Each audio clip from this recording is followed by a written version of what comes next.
Welcome to today's Lost Souls, where we bring you the most impactful and unforgettable stories from around the world. Today we remember the lives of remarkable individuals whose legacies continue to inspire and resonate. From iconic musicians to trailblazing activists, join us as we celebrate their extraordinary contributions and bid farewell to those who have left an indelible mark on our lives. Stay tuned for a journey through their incredible stories. Émilie Dequenne passed away, leaving behind an extraordinary legacy in the world of cinema.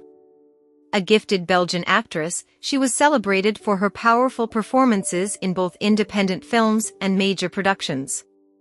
From her breakout role in Rosetta to her international acclaim, she brought depth and raw emotion to every character, solidifying her reputation as one of the most talented actresses of her generation. Born on August 29, 1981, in Belle-Isle, Belgium, Dequenne had a passion for acting from an early age. Her big break came in 1999 when she starred in Rosetta, a harrowing drama directed by the Dardenne brothers. Her raw and gripping portrayal of a struggling young woman fighting to survive in a harsh world won her the Best Actress award at the Cannes Film Festival at just 17 years old. The film itself won the prestigious Palme d'Or, catapulting both Dequenne and the Dardenne brothers into the international spotlight. With Rosetta, Dequenne showcased her natural ability to embody deeply complex characters with authenticity and nuance. Her performance was so compelling that it influenced real-world policies in Belgium, prompting the government to introduce laws aimed at improving the employment situation for young workers. This was a testament not only to the power of the film but also to Dequenne's exceptional talent in bringing real-world struggles to the screen. Following her success in Rosetta, Dequenne continued to take on a variety of roles that demonstrated her incredible range as an actress. She starred in films such as Le Pacte de Loups, Brotherhood of the Wolf, 2001, where she played a noble woman entangled in a dark mystery. The film was a significant departure from her previous work, proving that she could seamlessly transition between intense dramas and more mainstream productions. Her career flourished with notable performances in The Girl on the Train, La Fille du Arrière, 2009, where she played a troubled young woman caught in a web of lies, and Our Children, à perdre la raison, 2012, a deeply emotional drama about a woman's descent into psychological despair. Her heartbreaking performance in Our Children won her the Best Actress award in the Uncertain Regard section at Cannes, reinforcing her ability to take on deeply challenging roles with incredible sensitivity and depth. Dequenne's commitment to her craft was evident in every role she played. She never shied away from difficult or unconventional characters, instead embracing them with a fearless dedication that made her performances unforgettable. Whether portraying a woman grappling with mental illness, a mother fighting against adversity, or a historical figure in period dramas, Dequenne brought a level of realism and intensity that few could match.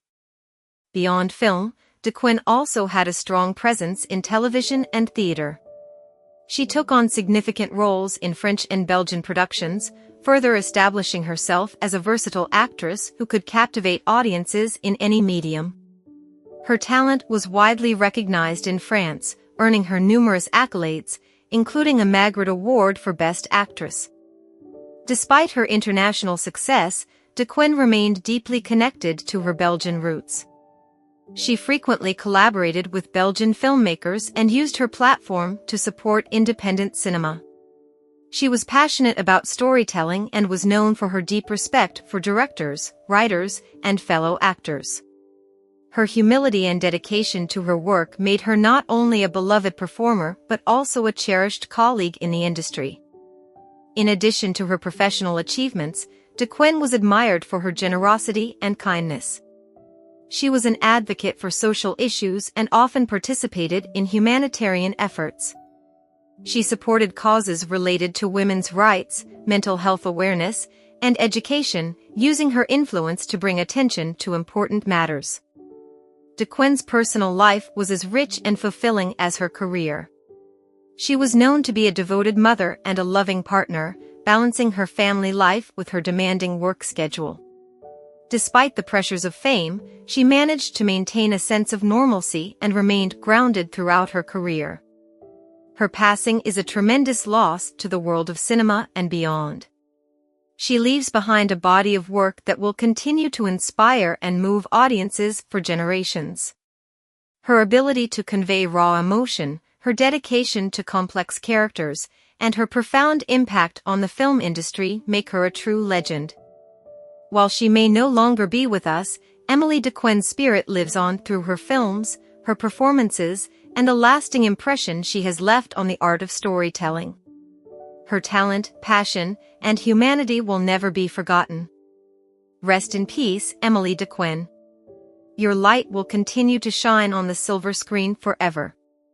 Jesse Colin Young, the iconic American singer-songwriter and founding voice of the Youngbloods, passed away at the age of 83.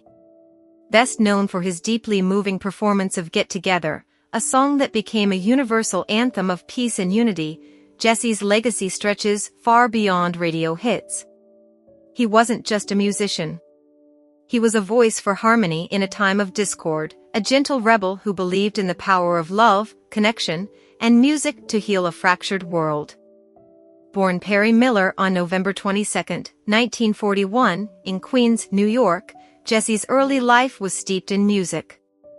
His mother, a classical violinist, introduced him to melody and discipline, while his father's love for jazz added swing and soul to his musical foundation. From an early age, Jesse saw music not as entertainment, but as expression, raw, honest, and personal. He would carry that philosophy through every chord he played. After studying at Phillips Academy and briefly attending Ohio State University and New York University, Jesse adopted his stage name and began performing solo in Greenwich Village during the early 60s. It was a scene bubbling with folk revivalists, bluesmen, and bohemians, and Jesse fit right in, with one crucial difference, his voice. There was a sincerity in his tone, a kind of emotional clarity that made every lyric feel like a quiet truth. In 1965, Jesse co-founded the Youngbloods alongside Jerry Corbett, Lowell Banana Leavinger, and Joe Bauer. Together, they created a sound that fused folk, rock, blues, and jazz into something deeply soulful. But it was in 1969 that the world truly stood still to listen. Their song Get Together, originally recorded in 1967, was re-released amidst rising political turmoil and the aftershocks of Dr. Martin Luther King Jr.'s assassination. Suddenly, the lyrics, "Come on people now, smile on your brother, everybody get together, try to love one another right now," hit a nerve. They weren't just lyrics anymore. They were a prayer. And Jesse's voice? It carried that prayer with grace, gentleness, and power. The song soared to number 5 on the Billboard Hot 100, but more than that, it became a cultural touchstone. It played at rallies, civil rights events, college campuses, and even war protests. It was used in public service announcements. In a divided America, Get Together was a reminder of the unity people yearned for, and Jesse's voice was the messenger. Even after the Youngbloods disbanded in the early 1970s, Jesse's solo career continued to blossom. He released more than a dozen solo albums over the years, including Song for Julie, 1973, which remains a fan favorite for its introspective lyrics and warm, California folk rock vibes. His music never lost its heart. Whether he was singing about love, loss, nature, or social issues, Jesse always offered his truth without ego or embellishment. What made Jesse special wasn't just his talent, it was his integrity. He turned down commercial opportunities that didn't align with his values. He performed at benefit concerts long after his mainstream fame had faded. He mentored younger artists, supported environmental causes, and moved to Hawaii in the late 90s to live a quieter life closer to the earth he cherished. In 1995, Jesse was diagnosed with chronic Lyme disease, a condition that challenged him both physically and emotionally. Many artists might have retreated, but Jesse did what he always did, he turned to music. Even as his health fluctuated, he continued to write, record, and perform. He became an advocate for Lyme disease awareness, using his voice once again to help others. In his later years, Jesse formed a band with his children and released Dreamers in 2019, a socially conscious album filled with reflections on immigration, love, and the world his generation helped shape. It was proof that even in his 70s, Jesse's soul was restless, passionate, and still hungry to speak truth through art. But perhaps Jesse's greatest legacy isn't a single album or lyric, it's the emotional impact he had on millions of listeners. His music comforted people through heartbreak. It inspired people to believe in peace during war. It reminded people that kindness, no matter how small, was always worth it. He is survived by his wife, Connie, and their children, who carry forward his musical and spiritual legacy. Family was always at the center of Jesse's world. He spoke often in interviews about the joy he found in his children's creativity, the peace of growing his own food in Hawaii, and the quiet beauty of simply watching the sun rise. His passing marks the end of an era, but his spirit will forever echo in every note of Get Together. Every time someone hears that familiar opening guitar riff and those timeless words, Jesse Colin Young's voice will rise again, not just in melody, but in message. We remember him not just as a musician, but as a teacher. A healer. A gentle soul in a chaotic world. He believed that music could bring people together, and he proved it. Rest in peace, Jesse. Your voice helped us get through some of the darkest times. And now, in your silence, the world sings your song. Philip Enewally, a respected attorney, community leader, and lifelong advocate for justice and equality, passed away at the age of 72. His legacy is not just written in courtroom records or legal documents, it lives on in the countless lives he touched, defended, and empowered over a remarkable career that spanned decades. To know Philip Enewally was to know conviction. Whether he was standing before a judge, mentoring a young law student, or volunteering at a local school board meeting, Philip brought with him a quiet fire, an unwavering belief that justice wasn't just a legal principle, but a moral obligation. For him, the law wasn't a weapon. It was a shield for the voiceless, the underserved, and the often overlooked. Born in 1952 in Los Angeles, California, to Nigerian immigrant parents, Philip grew up in a working-class home where the values of education, service, and integrity were deeply instilled. His father was a teacher, and his mother a nurse, both firm believers that knowledge and kindness could change the world. From an early age, Philip knew he was called to serve, and that calling took shape in the world of law. He attended the University of Southern California, where he earned his undergraduate degree in political science, followed by a Juris Doctor from Loyola Law School. From day one, Philip made it clear he wasn't in this profession for prestige, he was in it for impact. He began his legal career working for public defense, taking on cases that many of his peers would pass over. He wasn't interested in fame or flashy court battles. He was interested in fairness, making sure every person, regardless of income or background, had someone standing in their corner. Over time, he built a reputation not just as a fierce advocate in the courtroom, but as someone clients trusted with their lives. His word was gold. His passion was unmistakable. And his integrity? Unshakable. Philip eventually established his own firm, but he never let success cloud his purpose. He continued to take pro bono cases, often working late nights on behalf of families in crisis, immigrants facing deportation, or youth caught in the criminal justice system. He believed the legal system could be a tool for restoration, not just punishment, and he fought tirelessly to make that vision a reality. But his impact extended far beyond law. Philip was also a dedicated public servant who served multiple terms on his local city council and various school boards. He was a familiar face at town halls, church meetings, community barbecues, and civic events. He didn't just live in his community, he poured himself into it. He listened. He showed up. He spoke up. Whether it was advocating for better funding for public schools or pushing for community policing reforms, Philip was a voice of reason, justice, and compassion.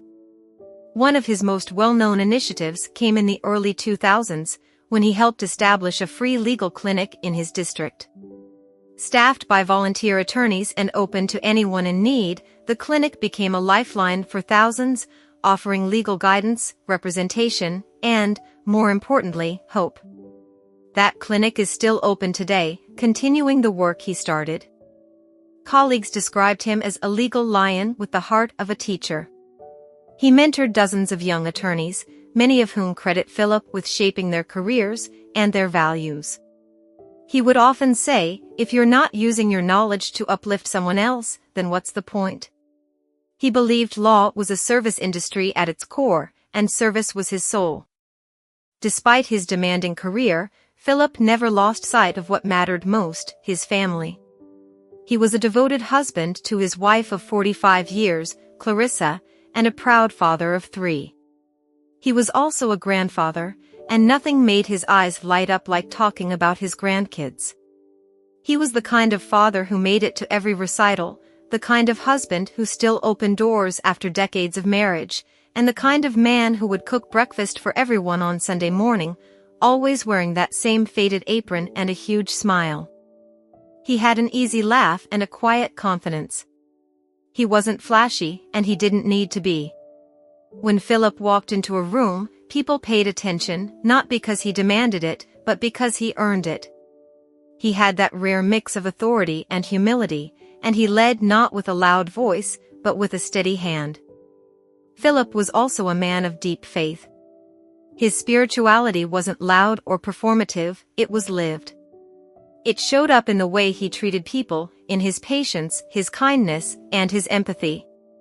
He often volunteered at his local church and supported numerous outreach programs aimed at helping at-risk youth and the elderly.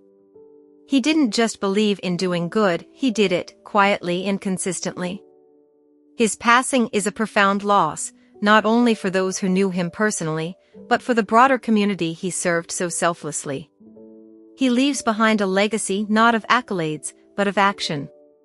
He showed us what justice looked like when it was lived daily, what leadership looked like without ego, and what it meant to stand for something bigger than yourself. In the words of one of his former clients, now a lawyer herself, he didn't just save my case. He saved my life.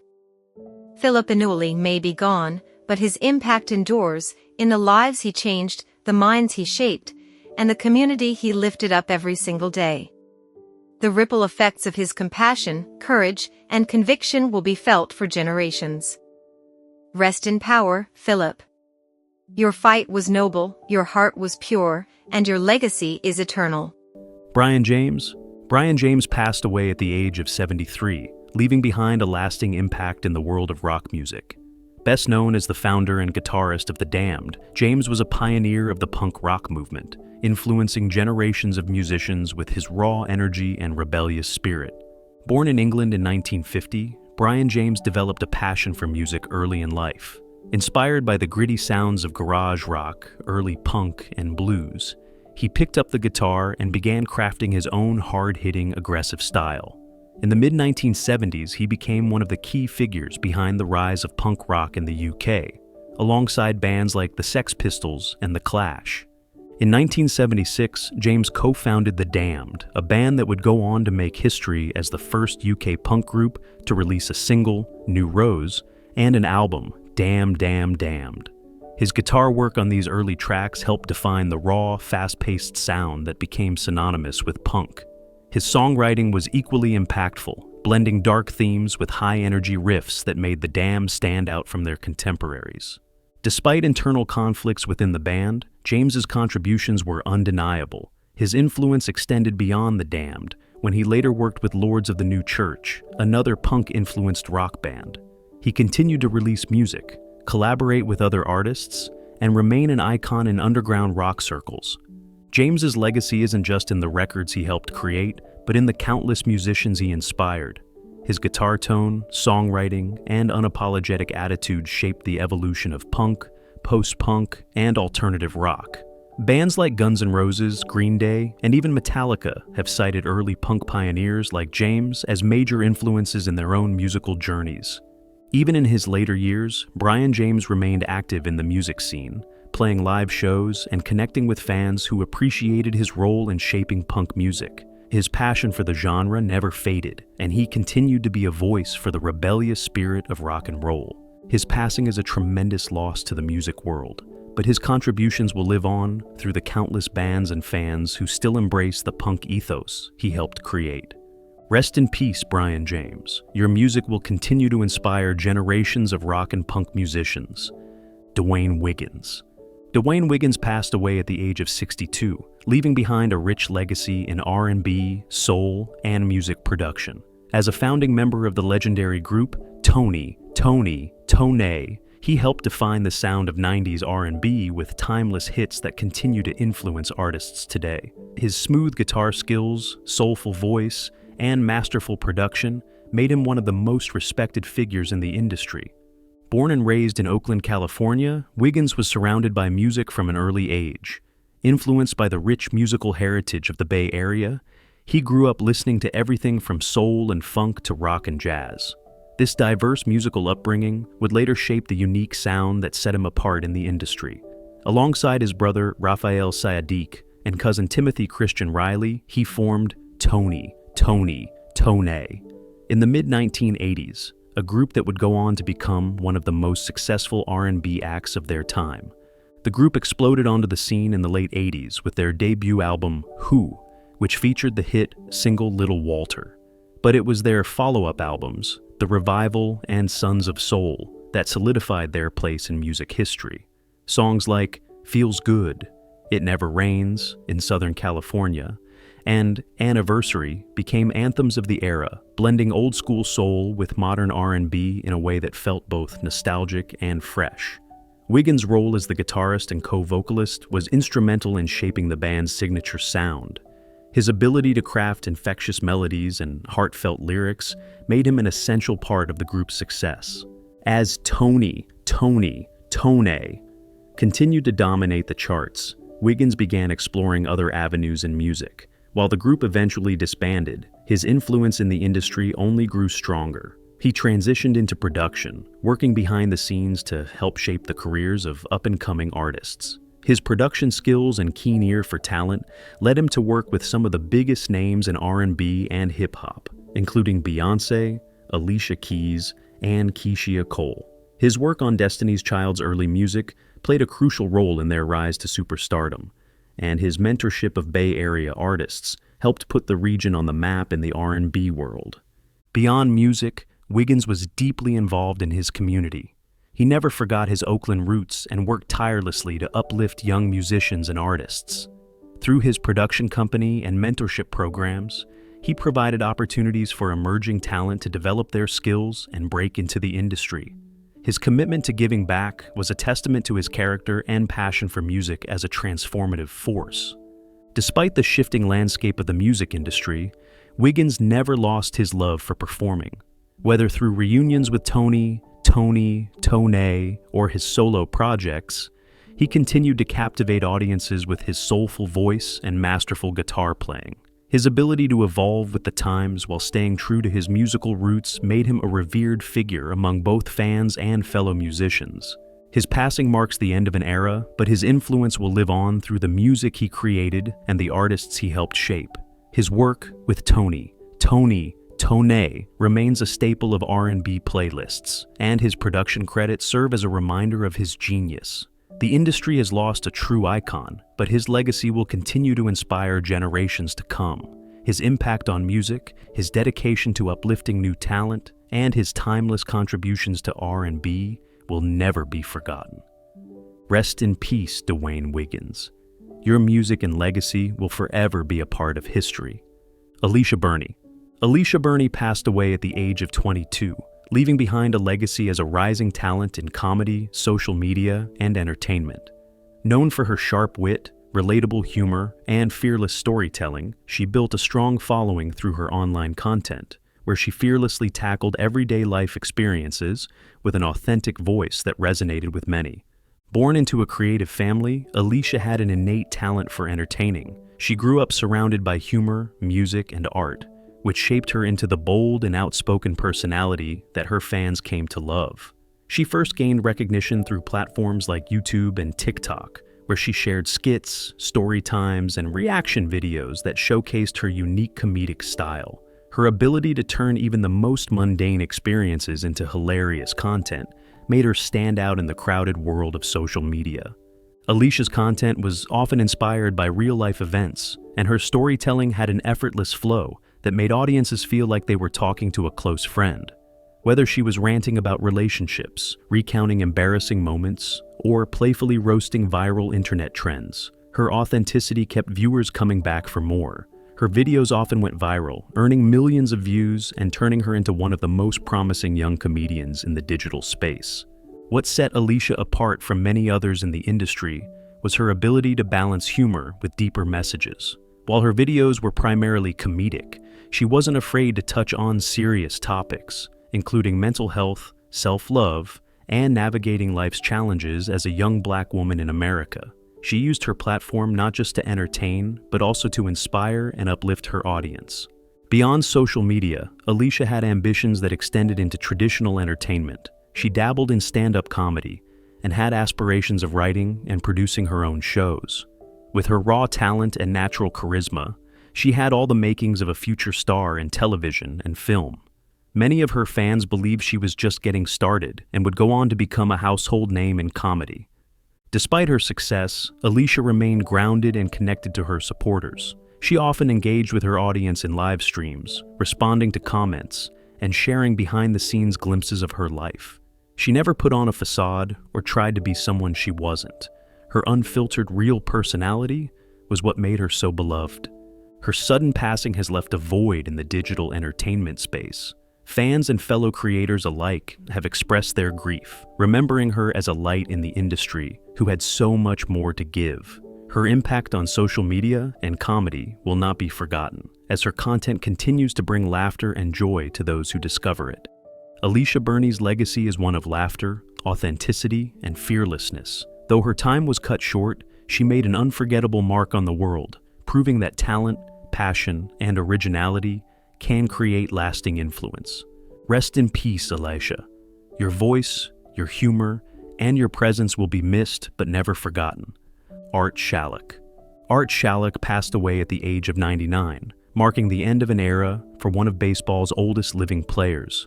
A former left-handed pitcher for the New York Yankees and Baltimore Orioles, Shallock's career spanned the golden years of Major League Baseball, and his legacy remains a cherished part of the sport's history. Born on April 25, 1924, in Mill Valley, California, Shallock developed a love for baseball at an early age. Like many young athletes of his time, his dreams of playing professionally were put on hold when World War II broke out. He served in the U.S. Navy, stationed aboard the USS West Virginia, and saw action in the Pacific Theater. His time in the military shaped him into a disciplined and determined individual, qualities that would later define his career in professional baseball. After returning from the war, Shallock attended the University of California, Berkeley, where he continued playing baseball. His talent on the mound quickly caught the attention of scouts, and he soon found himself on the path to the major leagues. In 1951, he made his debut with the New York Yankees, a team that was dominating the league at the time.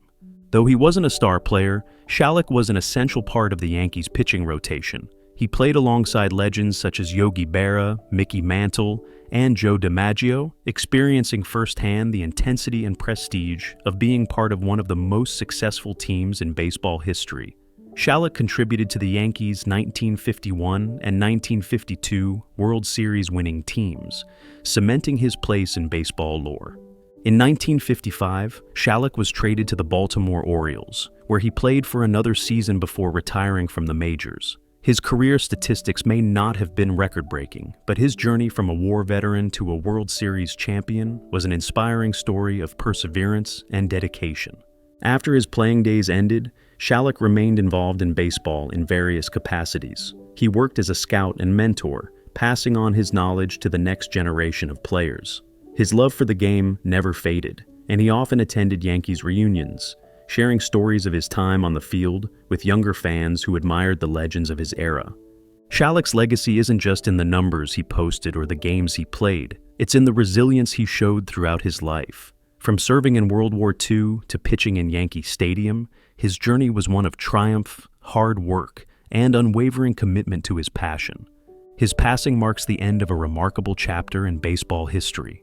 Fans, former teammates, and the baseball community as a whole will remember Art Shalek as a dedicated athlete, a humble teammate, and a man who embodied the spirit of America's pastime. Rest in peace, Art Shalek. Your contributions to the game and your legacy as one of baseball's oldest living players will not be forgotten. Athol Fugard. Athol Fugard passed away at the age of 91, leaving behind an unparalleled legacy in the world of theater and literature. As one of South Africa's most influential playwrights, Fugard dedicated his life to exposing the harsh realities of apartheid and the struggles of ordinary people through his powerful storytelling. His work transcended borders, challenging social injustices and leaving an indelible mark on the global stage.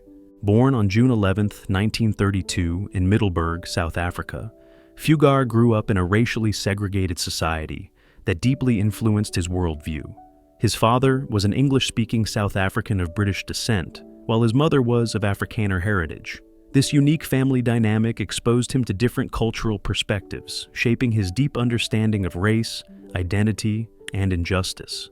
Fugard initially pursued studies at the University of Cape Town, but left before completing his degree to travel the world and experience life firsthand. His early years saw him working as a sailor, a journalist, and a clerk, experiences that fueled his later works, giving him an authentic voice in depicting the lives of marginalized people.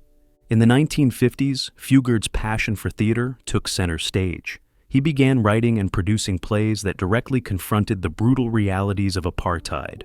His early works, such as No Good Friday and Nongogo, set the foundation for what would become a lifelong commitment to social justice through drama. However, it was The Blood Knot, 1961, that brought him international recognition. The play, which explored the complex relationship between two biracial brothers, was groundbreaking in its fearless portrayal of racial divisions in South Africa. Fugard's work often faced censorship from the apartheid government, but that never deterred him. He continued to write and stage productions that highlighted oppression and human resilience. Some of his most celebrated plays include Bozeman and Lena, Sizwe Bonzi is Dead, and Master Harold, and The Boys. These works not only condemned the injustices of apartheid, but also captured the emotional depth of those who suffered under its rule.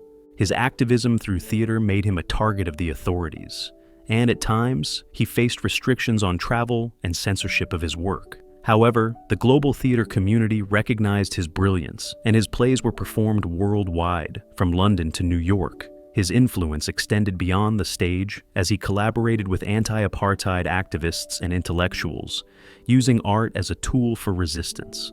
As apartheid came to an end in the 1990s, Fugard's work continued to evolve.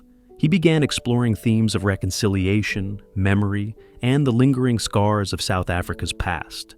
His later works, such as Valley Song and The Captain's Tiger, reflected a nation in transition, grappling with its history while searching for a new identity. Throughout his career, Fugard received numerous accolades, including the Tony Award for Lifetime Achievement in Theater and honorary degrees from prestigious institutions worldwide. His impact on literature and drama is immeasurable, with his plays continuing to be studied and performed in schools, universities, and theaters around the globe. Even in his final years, Fugard remained dedicated to storytelling. His ability to capture raw human emotion, his fearless confrontation of injustice, and his unwavering belief in the power of theater cemented his place as one of the greatest playwrights of the modern era. Athol Fugard's passing marks the end of a monumental career, but his legacy lives on in the powerful words he left behind. His stories will continue to inspire, educate, and challenge audiences for generations to come. Rest in peace, Athol Fugard. Your voice will never be silenced. Gene Winfield passed away at the age of 96, leaving behind a legendary legacy in the world of custom car design and automotive innovation. A true pioneer of hot rod culture, Winfield was more than just a car builder. He was an artist, an engineer, and a visionary whose impact on the industry spanned over 7 decades. From sleek custom builds to futuristic Hollywood movie cars, his influence is deeply embedded in automotive history. Born on June 16, 1927, in Mojave, California, Winfield developed a passion for cars at an early age. Growing up in the post-Depression era, he was drawn to the world of hot rods and custom vehicles, fascinated by the possibilities of transforming ordinary cars into something extraordinary. He began experimenting with modifications in his teenage years, teaching himself metalworking and painting techniques that would later define his signature style. In the 1940s, Winfield served in the U.S. Navy during World War II, but his love for automobiles never faded. Upon returning home, he fully immersed himself in the growing hot rod scene, opening his own shop in Modesto, California. It was here that he started developing his signature Winfield Fade, a groundbreaking paint technique that blended colors seamlessly, creating a mesmerizing gradient effect. This innovation set him apart from other builders and became a defining feature of his custom cars. During the 1950s and 1960s, Winfield's name became synonymous with cutting-edge design. His creations graced the covers of automotive magazines, and his cars dominated custom shows across the country. His ability to blend sleek, futuristic aesthetics with classic American muscle made him a sought-after designer, and his builds became icons in the world of custom cars. One of his most famous creations was the Reactor, a radical low-slung concept car that gained national attention. The car was featured in multiple Hollywood productions, including Batman, Star Trek, and Bewitched, cementing Winfield's reputation as a designer who could bring science fiction to life. Winfield's talent caught the attention of major film studios, leading him to design some of the most recognizable cars in movie history. His work on Blade Runner, 1982, helped create the film's dystopian aesthetic, with his futuristic vehicle designs playing a crucial role in shaping the film's iconic look. He also contributed to the design of the legendary RoboCop, 1987, police cars, and worked on vehicles for Back to the Future 2, 1989, among many others. Beyond Hollywood, Winfield continued to push the boundaries of automotive customization. His work on the 1963 Strip Star, the Jade Idol, and Solar Scene showcased his innovative approach to car building. Whether it was chopping, channeling, or radically modifying body lines, his designs always carried an unmistakable sense of motion and elegance. In addition to his car-building prowess, Winfield was an educator and mentor. He traveled across the world, hosting workshops and teaching aspiring builders the art of metal shaping, painting, and fabrication. His generosity in sharing his knowledge helped shape countless careers in the automotive industry, ensuring that his influence would continue for generations. Even well into his 90s, Winfield never slowed down. He remained active in the hot rod community, frequently attending car shows, building custom vehicles, and inspiring new generations of automotive enthusiasts. His dedication to the craft and his relentless pursuit of perfection made him one of the most respected figures in the industry. Gene Winfield's passing marks the end of an era, but his legacy will never fade. His innovative spirit, creative genius, and passion for automobiles have left an indelible mark on car culture. His designs will continue to be admired, his techniques will be studied, and his impact will be felt for years to come. Rest in peace, Gene Winfield. The world of custom cars will never be the same without you.